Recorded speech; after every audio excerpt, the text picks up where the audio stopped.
Hello, everyone, and thanks to you all for joining this session highlighting the Hunterian's extensive collection of Jacobite-related historical medals. Now, I know I've got an unusual job title. So if anyone's unfamiliar with the term numismatics, it basically means the study of coins and medals. And I'm responsible for a collection of around 100,000 numismatic objects from all kinds of medals, tokens, and banknotes to the earliest coinage dating back to 650 BCE, right through every period of history and pretty much every part of the world, right up until the new Charles III 50p coin. And speaking of Charles III, or should I say a different Charles III, I'm looking forward to showing you some Jacobite medals today. But before I do, I thought I should cover some basics about medals, which will set us up to look at Jacobite-related examples and how they fit into themes currently being explored in higher history. So when I say the word medal, what do you think of? Because I automatically think of military medals, but that's just because I've always been interested in them. And these are my Scottish grandfather's medals from the Second World War. But perhaps you're thinking of sports medals, or maybe prize medals for an academic achievement. Or how about modern art medals? And then there are historical medals, which is what we'll be looking at today. So historical medals are just one artistic medium through which an individual or an event can be remembered, celebrated, or even satirized and used as propaganda. For example, royal events have always been keenly followed by the public. Medals recorded these occasions, commemorating coronations and marriages. Kings, queens, princes, and princesses recognized the power of medals as a form of chasing immortality. Cast or struck in precious metals or cheaper alternatives like bronze, medals would help them be remembered in the centuries to come, celebrate their achievements, and glorify the pomp and ceremony that was an integral part of royal life. With this in mind, how about the Jacobites? Were they treacherous rebels or romantic heroes? Was it a doomed cause or a valiant struggle for freedom? Medals were made to promote all these angles. And the story of the Jacobites continues to capture imaginations around the world, but of course the legacy is often shrouded by myth and legend. Medals played a key role in the foundation of this afterlife as powerful objects in a long propaganda war that played out for over a century after James II fled to France in 1688. The British Crown used anti-Jacobite medals to assert royal authority and humiliate their enemies. And for Jacobites, medals were emotive symbols of loyalty and dynamic reminders to the faithful to chase the dream of a Stuart restoration. But just to put the subject of medals into some kind of context, I just want to give you a super short history of British historical medals. So the Romans made medallions, but this medal, cast in 1438, is considered to be the first modern commemorative medal, and it marks the visit of the Byzantine Emperor John VIII to Italy in 1438-39 in a vain attempt to gain papal support for the defense of Constantinople against the Ottomans. The first truly British medals appeared during the reign of Henry VIII, such as this one struck in 1545 to commemorate the 10th anniversary of Henry being formally proclaimed head of the Church of England. It's a hefty piece of gold, made to impress, even if Henry does look a little bit like he's walked into a wall. Medals like this were originally given as gifts to dignitaries, high-ranking members of society, or court favourites. And also during the Tudor period, smaller, less valuable medals were struck for distribution to the public at coronations, and this tradition was continued by future monarchs. But it was only much later, in the Stuart era, that medal making established itself in England and collecting them became more popular. The potential of a medal as an instrument of propaganda and as potent symbols of loyalty and reward became readily apparent during the English civil wars and later Jacobite risings. And this medal was cast to remember Charles I, Bonnie Prince Charlie's great-grandfather, and Queen Henrietta Maria. It's believed to have been made after Charles's execution in 1649. The Georgian age saw more medals being issued than ever before. Interest in collecting them took off as they became more affordable, and demand was high, especially from a burgeoning middle class who now had more disposable income. Responding to this, artists began to produce medals specifically for the collector's market. So over the centuries, medals have turned from royal gifts into a profitable commercial enterprise. And historical events featured frequently. And this particular medal commemorates the victory of the East India Company over the Nawab of Bengal and French forces at the Battle of Plassey in India in June 1757. There's plenty to unpick in this medal, and I'm sure it's going to form part of future Hunterian projects relating to empire. But of course, I thought it'd be most useful to you if I looked at some of the themes explored in the field of study 3, Scotland from the Treaty of Union to the Enlightenment, 1707-1815, from the Advanced Higher History course specification, and went through relevant ones using Jacobite-related medals. And hopefully some of the following will also be of interest to other levels of teaching. So the Hunterian holds Jacobite-related medals from James II's reign, so 1685 to 88, to the death of Henry Benedict Stuart in 1807. And I'll only be able to show a selection today. So if you're interested to know whether the Hunterian holds more on a particular theme or subject, just get in touch. And also, if you're interested in whether coins and medals can help you in any period of teaching, just drop me a line, as I'll be happy to help if I can. The Hunterian's numismatic collection contains genuinely hundreds and hundreds of British historical medals from the early 16th century right through to the late 18th, with many more covering the 19th century and into the 20th. And every medal is packed full of details, whether it's imagery or inscriptions, offering lots of opportunities for future discussion. So whatever you're teaching, there'll probably be relevant coins or medals. So let's start with James, the Old Pretender, and some medals leading up to the Jacobite risings of 1715 and 1719. James had been portrayed on medals since birth, and his arrival on the 10th of June 1688 was welcomed by Catholics across Europe. However, this celebratory medal polarized opinion. Some interpreted the image of Prince James, here depicted as an infant Hercules strangling serpents, as demonstrating a strong heir capable of defending the country. But others believed the serpents represented James II's religious enemies, transforming this medal into an example of inflammatory anti-Protestant rhetoric, which might have contributed to rioting in London, with Catholic chapels being deliberately targeted. Other medals decried the birth. For Protestants, the arrival of a male Stuart heir was wholly undesirable. Despite 67 witnesses to the birth, rumours abounded that James had been stillborn and a baby smuggled into the bedchamber in a warming pan. The half-human figure emerging from the basket represents both James and Ericsson from Greek mythology. And Ericsson was born from earth rather than the mother. And dying roses on the reverse of the medal signified royal infertility, alongside new growth just sprouting there from the ground, allegedly not from Stuart lineage. As he became older, medals became more and more important to James. He was interested in them and recognized their power to project messages and images to supporters and enemies alike. On the 17th of March 1708, the French fleet set sail from Dunkirk, aiming for Edinburgh. However, the attempted invasion failed spectacularly, and this medal was a Jacobite attempt to salvage something from the ashes. Adapted from a biblical verse, the inscriptions ask, "Whose is this?" In other words, whose image is this? And demands return, or return his 3 kingdoms to him. And medals like this were issued on 3 separate occasions over a period of 4 or more years, so it seems to have been an effective piece of Jacobite propaganda.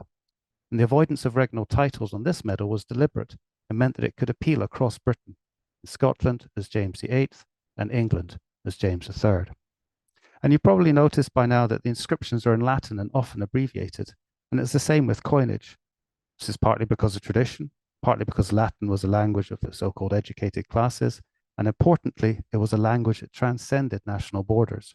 A medal struck in a European country would be understood in Britain and vice versa.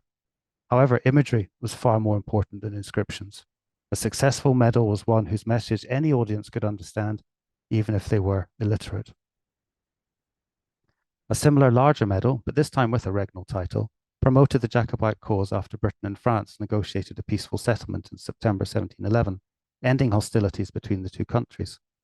This agreement was part of an ongoing series of settlements between various European nations that lasted until 1715, bringing to a conclusion the War of the Spanish Succession. James wanted to make sure that the voice of Stuart restoration was heard. However, of course, his attempts were in vain. Queen Anne died in 1714 and was succeeded by George I, first of the Hanoverian monarchs of Great Britain. Which leads us to the 1715 Rising. Unsurprisingly, no medals were issued by James after its failure, but several were issued by his enemies. So here we see a triumphant George I dressed as a Roman emperor on the obverse, or the front of the medal, here on the left, and the reverse shows a winged figure of victory, chasing away Jacobite cavalry, with dead rebels lying on the battlefield. In one hand, victory carries a sword, in the other, a palm.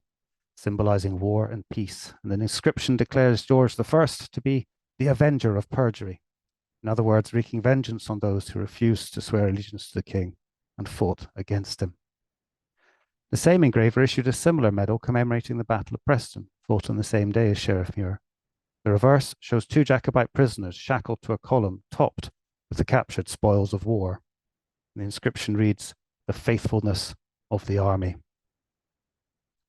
Pro-Hanoverian medals often subverted Jacobite designs, and this satirical medal mocks the Old Pretender's inability to reclaim the British throne in 1708 and 1715 by using imagery we saw earlier on pro-Jacobite medals.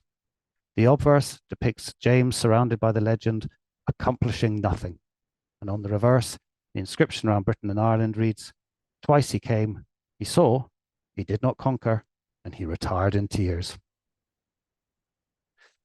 The gruesome executions and harsh punishments that followed the Rising did nothing to endear George to the population of Britain. In an attempt to improve the image of the Hanoverian monarchy, an Act of Grace and Pardon was passed on the 17th of July 1717 for some of those that had taken part.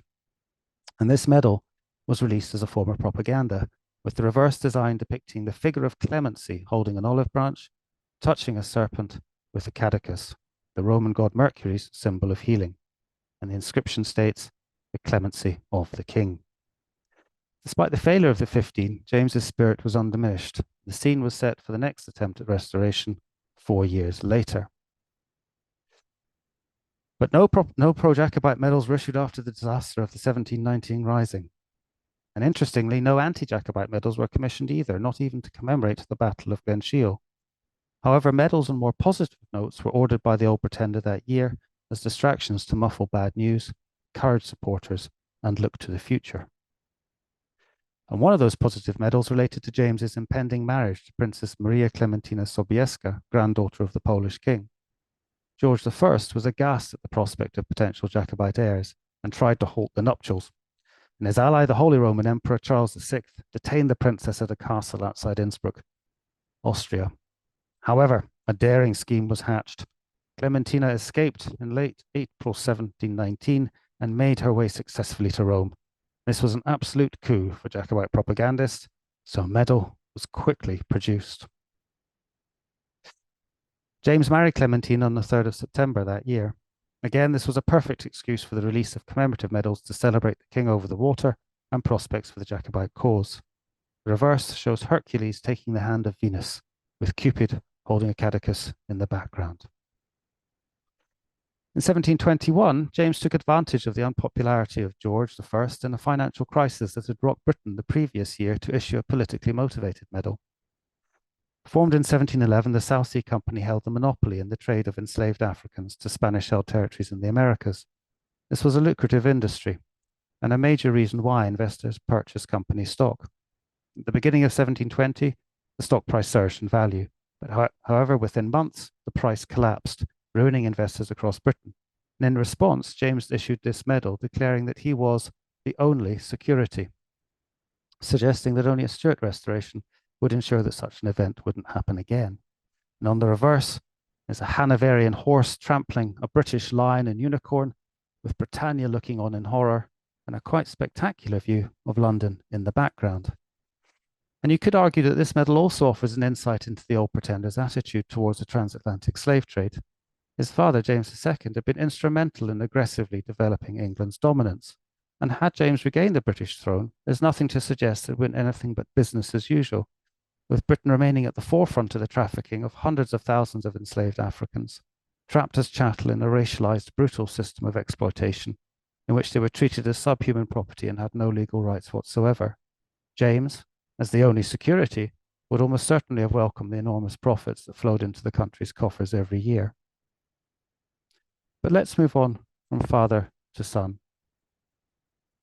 As we've seen, by the time Charles Edward Stuart was born in Rome, on the 31st of December 1720, medals had long been important tools in the Jacobite arsenal against successive British monarchs. Able to be produced quickly to respond to events, struck in their thousands, easily transportable and transferable, medals were covert handheld weapons of subversion and propaganda. The birth of the young pretender was greeted with joy by supporters and celebrated in medals, and the Jacobite cause, badly damaged by recent failings, was reinvigorated by this new heir to the Stuart dynasty. Now, James made sure that no controversy marred the birth of his son. There were to be no tales of warming pans and infant impostors. Witnesses included 4 cardinals, and the message on the reverse of this medal is explicit. Cradling Charles, Providence points to the prince's divine destiny on a globe: England, Scotland, and Ireland.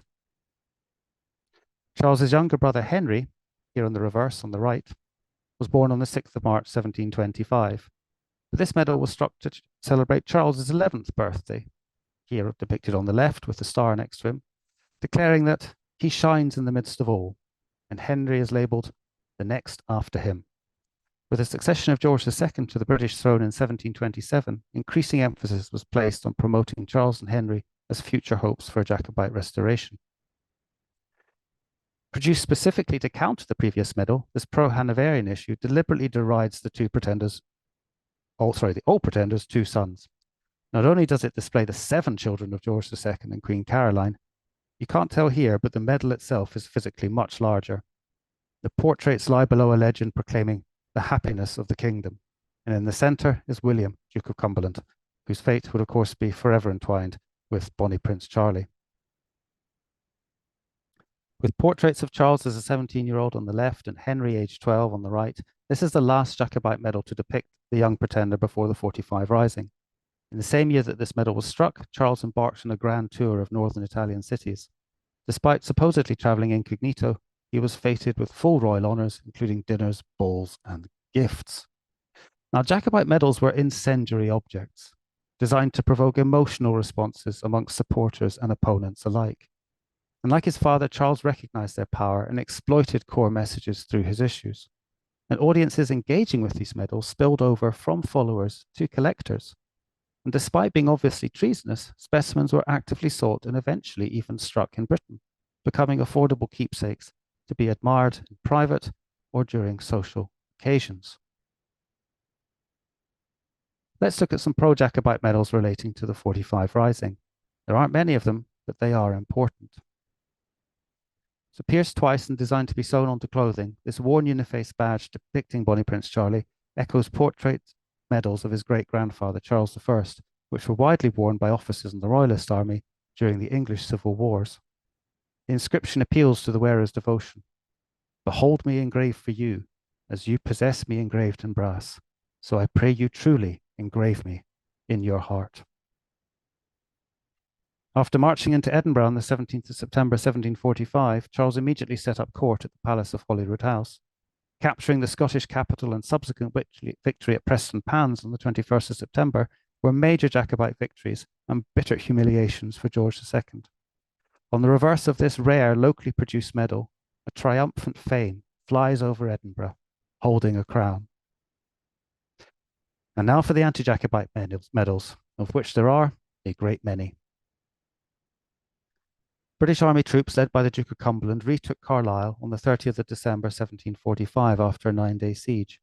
The defending Jacobite garrison consisted mainly of English recruits, including the Manchester Regiment, part of a series of medals covering Carlisle. On this reverse, Cumberland is dressed as a Roman warrior attacking a hydra with the town in the distance. And here's another medal from the series. On this example, you've got a British lion mauling a Jacobite wolf on the reverse. Wolves and hydras were frequently used to represent rebellion on medals, and the inscription declares justice triumphant. The 16th of April 1746 was a day of bloody disaster for Prince Charles, and no Jacobite medals were struck to remember the slaughter at Culloden. Conversely, a great many Hanoverian medals were issued to celebrate the British Army's victory, in particular praising the valour and leadership of the Duke of Cumberland. And although Culloden didn't sound the final death knell of the Jacobite cause, defeat was a grievous blow. Never again was such a serious domestic threat roused against a reigning British monarch. And with followers scattered and Hanoverian military dominance in Scotland, the Jacobite dream had been irreparably shattered. The reverse inscription reads on this medal, by courage and generalship, he, in other words Cumberland, defeated the Scottish rebels at the morass of Culloden, 16th of April 1746. And on several medals relating to Culloden, Jacobites are referred to as rebels, and the use of this term was deliberate. Those allied to the Hanoverian monarchy didn't consider the majority of the Jacobite army to be soldiers, but irregulars threatening the stability of Britain. And as rebels, they were therefore exempt from existing rules of war and could expect no quarter. Here, the Duke of Cumberland, on horseback, tramples not only the French king, but also the Pope and also a Highlander. Classical imagery was frequently used to eulogize Cumberland on medals. And here the Duke is Hercules in the center, who's helping the figure of Britannia, as discord on the left there is crushed underfoot. And focusing on the glory of victory, Culloden medals ignored the true horrors of war. And here's something a bit different. This naive representation of Cumberland stabbing Charles on the left, or the reverse of the medal here, before the prince can reach a crown from on top of the column, is typical of a raft of inexpensive cast medals intended for wide distribution. This is also why the inscription is in English this time, not Latin. And here's another example of a pro-Hanoverian medal subverting Jacobite imagery. On the Jacobite issue we saw earlier, fame was flying over Edinburgh. But here, fame flies over a globe highlighting Britain, reinforcing Hanoverian dominance of the throne.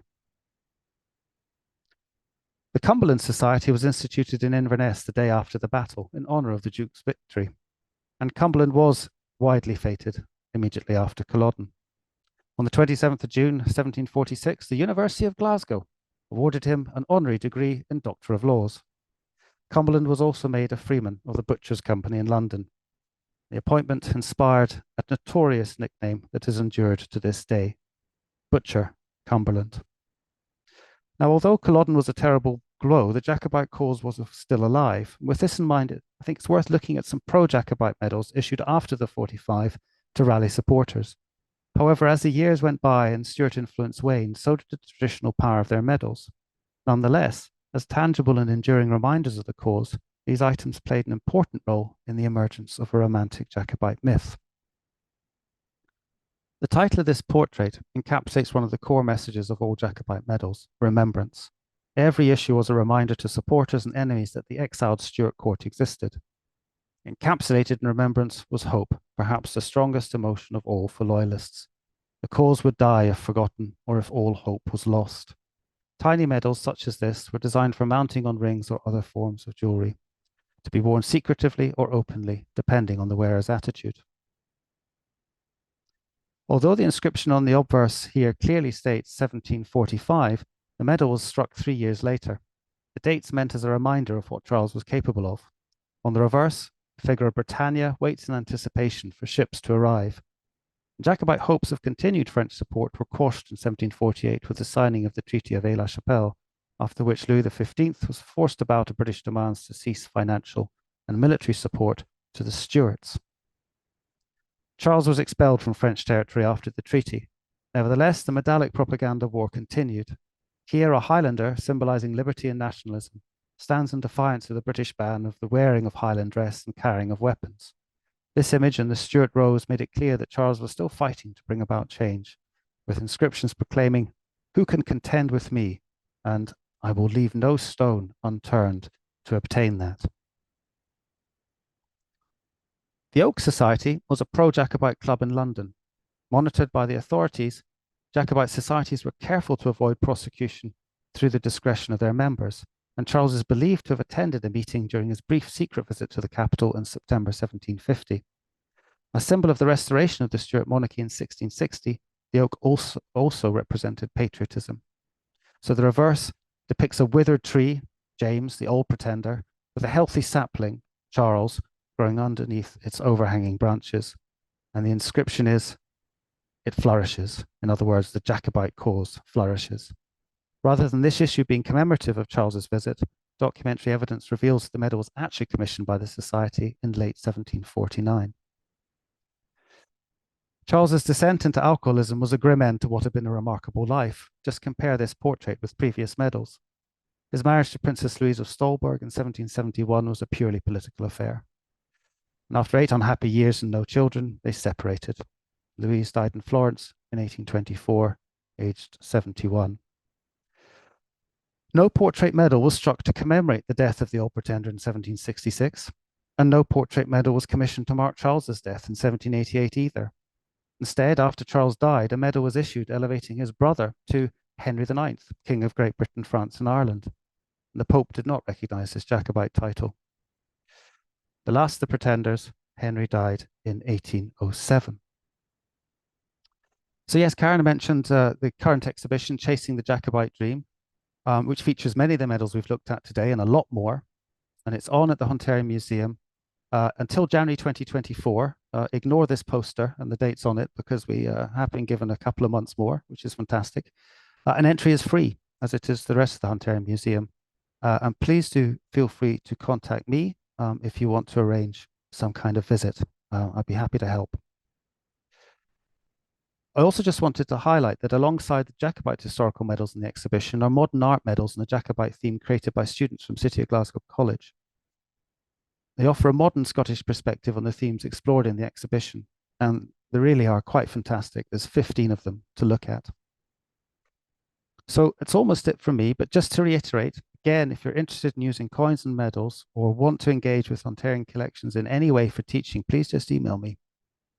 I can be the conduit and put you in touch with the Hunterian's dedicated education officer Ruth Fletcher.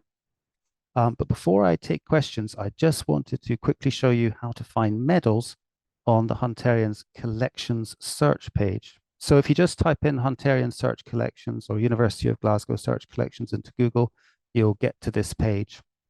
And let's just say we want to find, it's easiest to search by perhaps dates. So you could do 1745 medal, but I'm just going to do Culloden, not Culloden medal, and we'll see what comes up there. So here we've got 13 results. You can click down there and it'll give you some basics about the medal. This is one similar to one we've already looked at today, but we looked at the bronze one. This is just in silver. And if there's an image, you can zoom in on it. And because these are great photos by the university's photo unit, you can get some really fantastic detail and see just how incredible the engravers were that made these medals. So here you can see shackles and small figures and the smoke of battle, and maybe that's Culloden House there. And these are details that you sometimes just don't even see with the naked eye. The other thing that you can explore on this page is just if you scroll down, Chasing the Jacobite Dream is also available as an online narrative exhibition. So you can go through here and explore all the various cases and all the different medals in the cases itself. So that's another way to engage with the exhibition if you can't make it to Glasgow. Right, but I will just stop sharing there and say thank you very much.